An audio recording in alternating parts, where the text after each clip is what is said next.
কমলার আকৃতি বড় হলেও তেমন স্বাদের দিক থেকে মন ভরছে না কমলা প্রিয় মানুষদের। নাগপুরের কমলা খেয়ে স্বাদ মেটাচ্ছেন। শীত পড়লেও এখনো পর্যন্ত দার্জিলিং এর সুস্বাদু কমলা বাজারে ঢোকেনি। ফলে নাগপুর কিংবা ভুটানের কমলাকে খেয়েই স্বাদ মেটাচ্ছেন জলপাইগুড়ির বাসিন্দারা। তবে এখনো পর্যন্ত সেই সমস্ত দার্জিলিং এর কমলা আসতে কিছুটা দেরি হবে বলে বিক্রেতারা বলেন। নাগপুর বা অন্যান্য জায়গার কমলা বাজারে আসতেও তার কিছুটা হলেও ঘাটতি রয়েছে স্বাদের দিক থেকে। শীত শুরু হলেও জলপাইগুড়ির বাজারে এখনো পর্যন্ত তেমন ভাবে আসেনি দার্জিলিং এর কমলা। বাজারে রয়েছে পাহাড়ের কমলা, যার মধ্যে ভুটান ও নাগপুরের কমলাই বেশি, তাই দামটাও একটু কম। দাম কম হলেও স্বাদে নেই তেমন তেজ।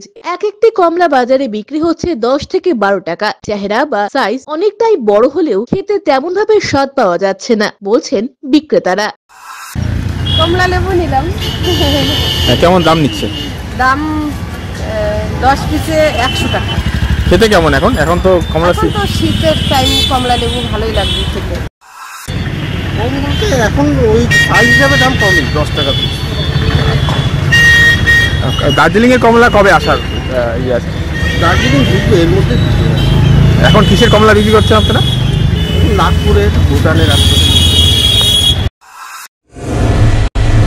Techno India group public school Jalpaiguri এবং সংলগ্ন অঞ্চলের একমাত্র সিবিএসই স্বীকৃত দ্বাদশ শ্রেণীর স্কুল, যেখানে প্রত্যেক শিক্ষক শিক্ষিকা সিবিএসই দ্বারা প্রশিক্ষণ প্রাপ্ত। এছাড়াও এনএপি 2020 অন্তর্ভুক্ত সমস্ত পদ্ধতি পালন করে ছাত্রছাত্রীদের গুণাবলীকে পরিস্ফুট করাই আমাদের মূল উদ্দেশ্য। থাকছে রেমেডিয়াল ক্লাস, সাপোর্ট ক্লাস এবং এক্সট্রা ক্লাসের বন্দোবস্ত, কোন রকম অতিরিক্ত টিউশন ফিস ছাড়াই। পড়াশোনার পাশাপাশি শিশুদের সামগ্রিক বিকাশে সাহায্য করে Techno India group public school. 2024-25 শিক্ষাবর্ষের ভর্তি চলছে এবং 2025-26 শিক্ষাবর্ষের ভর্তির ফর্ম শীঘ্রই দেওয়া শুরু হবে। আজই যোগাযোগ করুন 9635731184 অথবা 8167086500 এই দুটি নাম্বারে।